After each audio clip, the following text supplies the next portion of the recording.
மத்திய அரசு கொண்டு வந்துள்ள வக்பு சட்ட திருத்தம் அரசியல் சாசன அடிப்படையை மீறியதாகும் என தமிழ்நாடு வக்பு வாரிய தலைவர் நவாஸ் கனி தெரிவித்துள்ளார். டெல்லியில் செய்தியாளர்களுக்கு பேட்டியளித்த நவாஸ் கனி, வக்பு சட்ட திருத்தம் அரசியல் அமைப்பு பிரிவு 40ற்கு எதிராக உள்ளது எனவும், வக்பு சொத்துகள் குறித்து தவறாக மத்திய அரசு சித்தரிக்கிறது என்றும் தெரிவித்தார். மேலும் இது தொடர்பாக உச்சநீதிமன்றத்தில் வழக்கு தொடரப்பட்டுள்ளதாக கூறிய நவாஸ் கனி, சிறுபான்மையினரை ஒடுக்குவதையே மத்திய அரசு குறிக்கோளாக கொண்டுள்ளது என்றும் விமர்சித்தார்.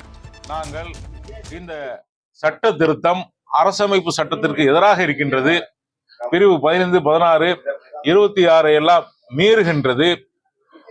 ஒவ்வொரு மதக்குழுவினரும் தங்களுடைய மத விவகாரங்களை தாங்களே நிர்வகித்துக் கொள்ள முடியும் என்று இருக்கின்ற போது, இஸ்லாமிய மத விவகாரங்களிலே இஸ்லாமியர்களுடைய அந்த சொத்துக்களை நிர்வகிப்பதற்கு இஸ்லாமியர் அல்லாதவர்களை நியமிக்க வேண்டும் என்று கொண்டு வந்திருக்கக்கூடிய இந்த சட்ட திருத்தம் பாரபட்சமானது.